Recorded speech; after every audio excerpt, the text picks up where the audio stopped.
Bəli, hazırda Astara rayonunun Şahacı kəndindəyik və bu kənddə yaşayan Həsənovlar ailəsi tərəfindən dünən Fövqəladə Hallar Nazirliyinin 112 qaynar xəttinə məlumat verilib ki, 2 nəfərin dənizdə itkin düşüb və hal-hazırda da axtarışlar davam edir.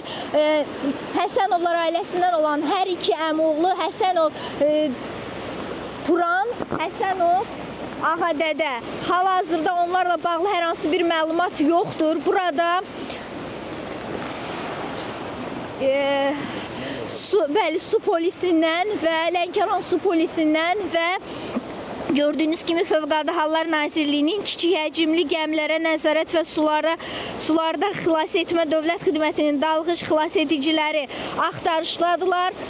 Bura hər kəs toplaşıb, ailə üzvləri də toplaşıblar. Onların sözlərinə görə onlar bu havada, belə havada dənizə çıxıb balıq tuturmuşlar, yəni balıqçılıqla məşğuluymuşlar. Hər iki gənc 1994-cü və 1999-cu il təvəllüddüdülər. Onların yəqin ki, yəni fikirlərə əsasən, onların yaxın qohumlarının fikrinə əsasən qayıqda texniki səbəbdən onların başına hər hansı bir hadisə gələ bilər. Ya qayıqda yanacağın bitməsi, ya da texniki səbəbdən onların başına gələn hadisəyə əsasən onlardan xəbər almadıqlarına görə dünəndən narahat olublar və hal-hazırda da dünən bugün axtarışlar davam edir. Hələlik itki ilə bağlı, hər hansı bir hadisə ilə bağlı məlumat yoxdur. Biz də hadisə yerindəyik.